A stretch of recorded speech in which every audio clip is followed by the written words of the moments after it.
রেখা এমন একজন অভিনেত্রী যাকে নিয়ে জড়িয়েছে বহু অভিনেতার নাম। অভিনেতা অমিতাভ বচ্চন থেকে শুরু করে অক্ষয় কুমার, জানলে অবাক হয়ে যাবেন। একবার একই সঙ্গে বাবা ও ছেলের সঙ্গে প্রেম করার অভিযোগে বলিউডের অভিনেত্রী ডাইনি তকমা পর্যন্ত দিয়েছিলেন রেখাকে। জানেন কে সেই অভিনেত্রী, কাদের সঙ্গে প্রেম করেছিলেন রেখা?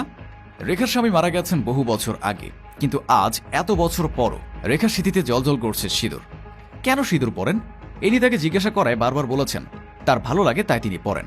যদিও অনেকেই মনে করেন অমিতাভ বচ্চনের নামে তিনি এই সিঁদুর পরে থাকেন, কিন্তু সত্যি কি অমিতাভের নামে স্মৃতিতে সিঁদুর পরেন রেখা, নাকি অন্য কাউকে ভালোবেসে নিজেকে সিঁদুরে রাঙিয়ে রেখেছেন তিনি? জানাবো সেই গল্প। সুনীল দত্তের বিপরীতে অহিংসা নামক একটি সিনেমায় কাজ করে রেখা তার ক্যারিয়ার শুরু করেন। সেই সময় সুনীল দত্তের সঙ্গে রেখার সম্পর্ক নিয়ে জোর গুঞ্জন শোনা গিয়েছিল। অহিংসায় কাজ করার কিছু বছর পরেই সঞ্জয় দত্তের সঙ্গে জামিন আর আসমান নামক একটি সিনেমায় কাজ করেছিলেন রেখা। সে সময় শোনা গিয়েছিল সঞ্জয় নাকি রেখার প্রেমে হাবুডুবু খাচ্ছেন। এই খবর ছড়িয়ে পড়তে না পড়তেই রেখার বিরুদ্ধে মুখ খুললেন নার্গিস। স্বামী এবং সন্তান দুজনের সঙ্গে রেখার একটি সম্পর্ক নিয়ে সাক্ষাৎকারে কথা বলতে গিয়ে নার্গিস বলেন, আসলে রেখা এমন একজন মেয়ে যে সিঙ্গেল পুরুষদের এমন সিগন্যাল দেয় যাতে মনে হয় ও ভীষণ সস্তা। কেউ কেউ তো বলে ও একটা ডাইনি। সে সময় নার্গিসের এই সাক্ষাৎকার নিয়ে তুমুল আলোচনা হলেও রেখা কোনোদিন এ বিষয়ে কোনো কথা বলেননি।